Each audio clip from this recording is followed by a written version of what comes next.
Hi అండి, అందరూ ఎలా ఉన్నారు? బాగున్నారా? Welcome to Vijayasekhar vlogs. ఈరోజు స్పెషల్ వడల పులుసు అండి.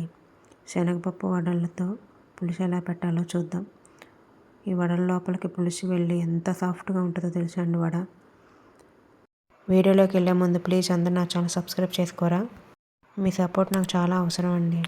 ఈ వడలో ఈవినింగ్ స్నాక్స్లో మాత్రమే కాకుండా ఇలా వడలతో పులుసు పెట్టుకోండి ఒకసారి, చాలా బాగుంటుంది. ముందుగా శనగపప్పుని 6 గంటలు నానబెట్టుకొని ఉంచుకోవాలండి, పచ్చెనగపప్పుని. ఆ తర్వాత మిక్సీ చేసుకోవాలి, కొంచెం ఉప్పు వేసుకొని ఇలా కోర్స్గా, మరీ మెత్తగా వేయకూడదు, ఇలా వేసుకోవాలి. దానిలోనే 1 స్పూన్ అల్లం వెల్లుల్లి పేస్టు, పుదీనాకు, ఉల్లిపాయలు, పచ్చిమిరపకాయలు వేసుకొని బాగా కలుపుకోవాలి. ప్లీజ్ అందరూ నా ఛానల్ సబ్స్క్రైబ్ చేసుకోరా. ఎన్నిసార్లు అడిగినా సబ్స్క్రైబ్ చేసుకోవట్లేదు, ప్లీజ్ సబ్స్క్రైబ్ చేసుకోరా. ఇలా కలుపుకున్నాక దాన్ని వడలాగా వేసుకోవాలి ఒక్కొక్కటి. నూనె కొంచెం కాగిన తర్వాత, మరీ ఎక్కువ కాగకూడదు నూనె, మీడియం ఫ్లేమ్లో ఇలా గోల్డెన్ కలర్లోకి వచ్చే వరకు బాగా కాల్చుకోవాలి. వడలు ఈ కలర్లోకి వచ్చాక తీసివేయాలి, 1 బై 1 తీసేసుకోవాలి.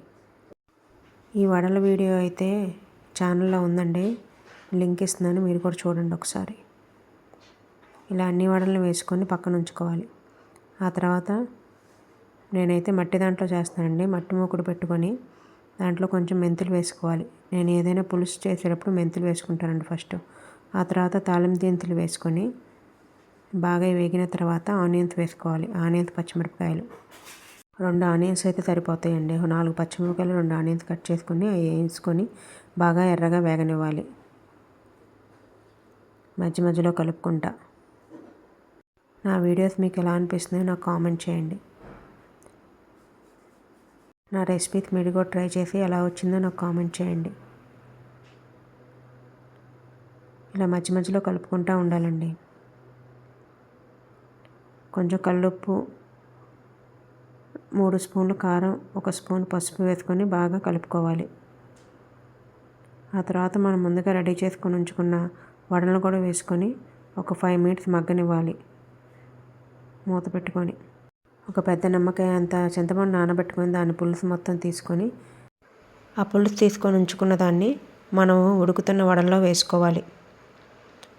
అలా 10 నిమిషాలు ఉడికిన తర్వాత కొత్తిమీర వేసుకోవాలి. మళ్ళీ 10 నిమిషాలు ఉడకనివ్వాలి.